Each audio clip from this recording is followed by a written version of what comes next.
वकील साहब, आज श्री कृष्ण जन्मभूमि विवाद मामले पर आज कोर्ट में सुनवाई थी। किस विषय पर सुनवाई रही और क्या क्या अहम बिंदु आपने कोर्ट के सामने रखे? देखिए, डिफेंडेंट नंबर 1 और 2 ने बहुत दिन पहले से 7-11 की एप्लीकेशन लगाई थी। उस पर आज हमने अपनी तरफ से उसको कॉन्क्लूड किया और लगभग उन्होंने जो ऑब्जेक्शन लगाए थे कि ये बार्ड बाई लिमिटेशन एक्ट है या प्लेसेस ऑफ वर्शिप एक्ट से बाढ़ होती है, उस पर हमने पूरे जो डिटेल आर्गूमेंट थे आज ऑनरेबल कोर्ट के सामने रख दिए और उसको मैंने अपनी तरफ से कॉन्क्लूड कर दिया है। अब हमारी तरफ से अगर उधर से कुछ बात ऐसी आती है तब फिर हम आगे उनको जवाब देंगे, लेकिन अपनी तरफ से 7-11 के आज पूरी तरीके से आर्गूमेंट उस पर फिनिश हो चुके हैं। अब आगे देखना क्या होगा। सर, अगली सुनवाई कब लगी है? अगली सुनवाई 17 जनवरी की है और बहुत जल्द आगे फिर मिलते हैं आपसे यहीं पे। तो वकील साहब, माना जाए कि अगर आपने अपना पूरा पक्ष रख लिया, इसके बाद कोर्ट क्या निर्णय लेने वाला है बाद के स्वीकार या देखिए, ये कोर्ट का अपना विशेषाधिकार है। हालांकि जो चीज़ों पे जो बातें जैसे उन्होंने बात करी लिमिटेशन की, उस पर मैंने ऑनरेबल सुप्रीम कोर्ट की जो रूलिंग्स है वो लगाई कि परपेचुअल माइनर पे कोई इस तरीके से कोई लिमिटेशन की कोई सीमा होती नहीं वहाँ, क्योंकि माइनर पर हो सकती है, परपेचुअल माइनर पर नहीं है। ये पहले से चला रहा है, कोई नया जूरिस्प्रूडेंस नहीं है।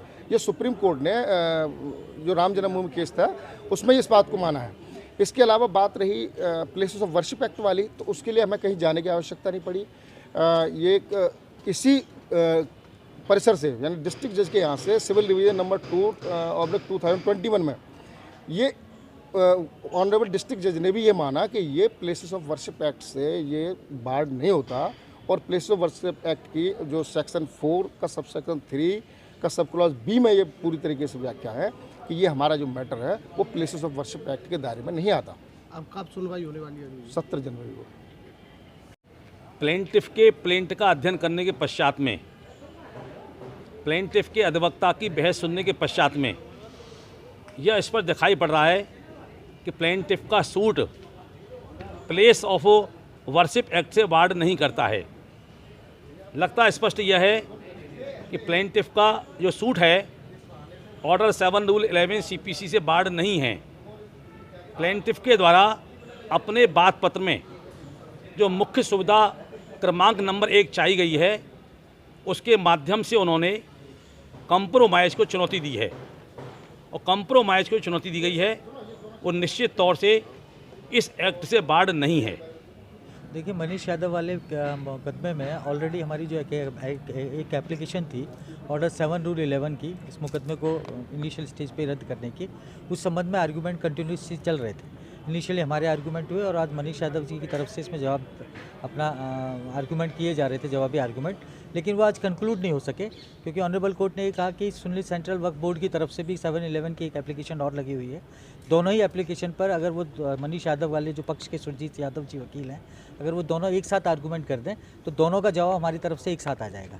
इसी ग्राउंड पर ऑनरेबल कोर्ट ने नेक्स्ट डे 17 तारीख लगा दी है। वहाँ पर जो मनीष यादव जी की तरफ से ये कहा गया कि साहब उस एप्लीकेशन के कंटेंट्स की अभी मुझे जानकारी नहीं है, जैसी जानकारी हो जाएगी मैं उसके संबंध में भी अपना आर्गूमेंट कर दूंगा। लिहाजा नेक्स्ट डे जो 17 जनवरी फिक्स की गई है वो इसी पॉइंट ऑफ व्यू से दाखिल की गई कि 7/11 की हियरिंग जो है वो फाइनली कंक्लूड हो सके। सुनली सेंट्रल वक्फ बोर्ड की तरफ से जो एप्लीकेशन है और जो शाही मस्जिद की तरफ से जो एप्लीकेशन लगी है 7/11 की, उसका फाइनल डिस्पोजल किया जा सके, इसलिए 7/11 तारीख ऑनरेबल कोर्ट ने पुनः 7/11 पर बहस हेतु ही नियत कर दी। इसके अलावा एक मुकदमा और आज, जैसे कि हम आर्गूमेंट के दौरान खड़े हुए थे, एक मुकदमा और कृष्ण भगवान की तरफ से दाखिल किया गया है, जिसकी जानकारी हमें फर्स्ट टाइम आज ही हुई कोर्ट में अपेयर होने की वजह से।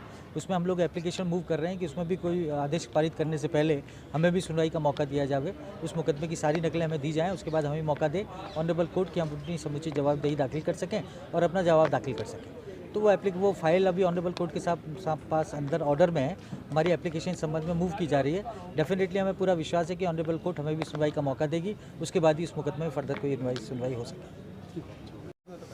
आज 7 रूल 11 CPC पर बहस जारी थी और वादी पक्ष द्वारा अपनी करीब करीब बहस पूरी कर ली गई है।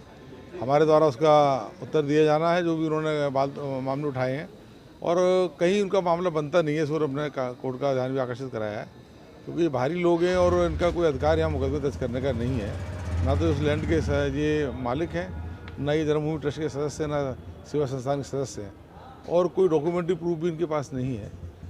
तमाम उसमें जो सेक्शन है उनमें जो जैसे वार्ड है वो, तो हमने न्यायालय का ध्यान उसको आकर्षित कराया है। तो 17 जनवरी को पुनः इस पर कुछ बिंदुओं पर बहस होगी और उसके पश्चात भी कुछ